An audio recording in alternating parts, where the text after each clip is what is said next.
Hi, I'm Brian Sullivan. I'm Security Program Manager with Microsoft. And here with me today is Matt Miller, Software Security Engineer with the Microsoft Security Sciences team. So welcome, Matt. Thanks. Good to be here. So tell us a little bit about what you're going to talk about at BlueHat this week.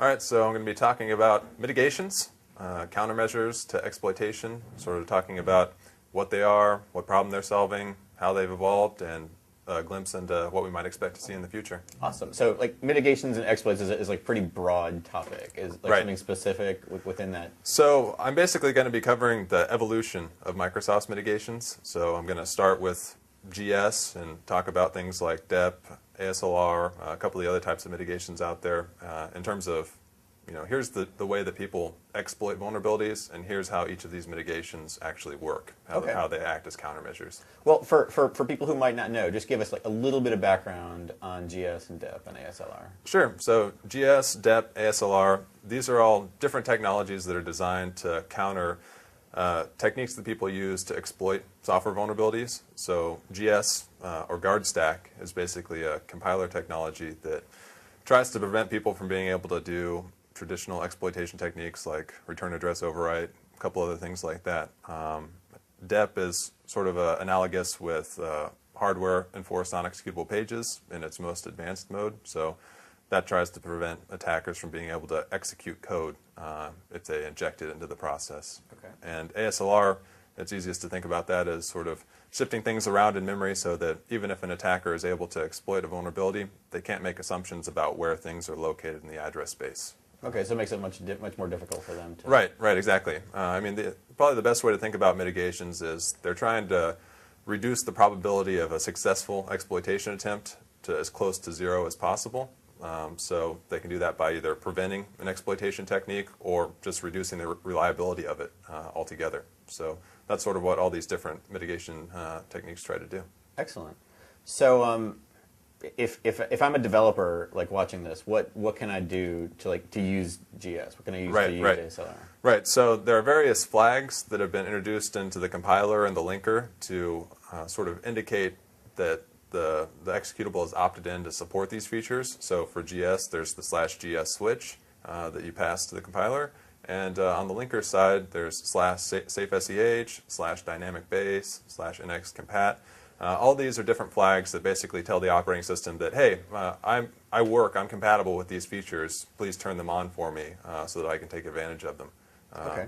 And is that in Visual Studio 2008? Or yeah, I mean, the Visual Studio 2008 and older versions also have some of these features. Some of them have been integrated over time. Okay. But yeah, the latest compiler suite does have all these flags supported.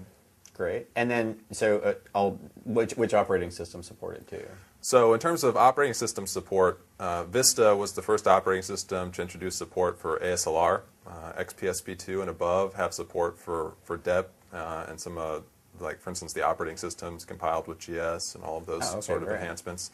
And yeah, I mean, all the latest bits of Windows are basically, to the extent possible, ASLR is on by default, DEP is on by default. So the key is that Microsoft's moving in a direction where, to the extent that we can, put all these mitigations on by default, and that way we have better coverage to actually prevent exploitation for vulnerabilities that we may not even be aware of. Excellent.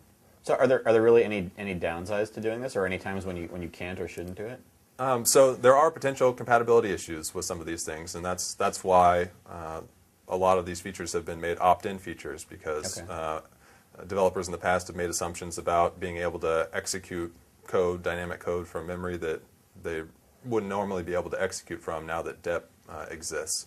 So in the past, some of these features have been made such that you have to explicitly opt in to be able to make use of them. So compatibility is one concern. Another one is performance that you hear a lot. So some of these features do have a marginal performance overhead. Like how much are we talking?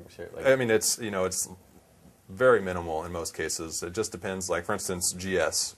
So GS inserts code into a function that does some checks to make sure that a cookie is sane, and adding those checks to the function can add some performance overhead during the time that it executes. So if a function is called many times, then that can have a... You're checking it many times. Right, exactly. So that's one place where you could see a performance hit. But overall, performance hit tends to be very marginal, and I would encourage developers to don't assume that there will be a performance hit. Go and collect the data. If there is one, then evaluate how you can work around it. But I would encourage developers to turn these mitigations on by default, and then go back if you're running into performance issues and try to figure out, oh, well, maybe we need to turn this off or whatnot. That way, you have the best security coverage possible, and you're not making assumptions about performance or app compat and so on. Excellent. So if you're worried about deb, like give it a try. Exactly. Okay. Yeah, that'd be the best way to go. Excellent. Cool. I mean, essentially, what I like about this personally is that you're getting this stuff for free. Yep. Right? Yeah, exactly. And it's helping protect you. I mean, maybe you don't know what vulnerabilities exist in your code, but these mitigations help protect you from somebody being able to exploit those vulnerabilities. So try to decrease the risk of somebody being able to compromise you, your customers, or anything of that case in a broad fashion. I mean, even like future O days. Exactly. So that's exactly what these mitigations are designed to help protect against is, the vulnerabilities that we don't know about. We can't do anything about them until we find out about them. But these mitigations actually provide protection to prevent, people from having wormable exploits out there that can just infect everybody.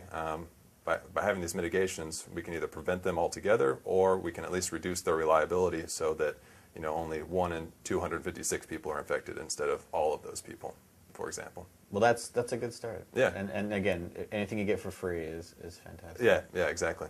Great. So, like, what's the call to action for our audience? Just enable these flags. Yeah, I mean, the call to action is turn on the mitigations.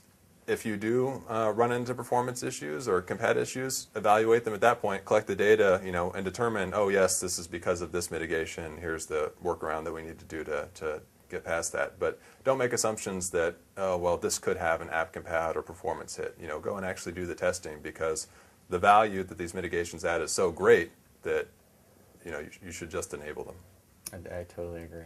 Mm-hmm. All right. Well, thanks for your time. Yeah, no problem. Thanks.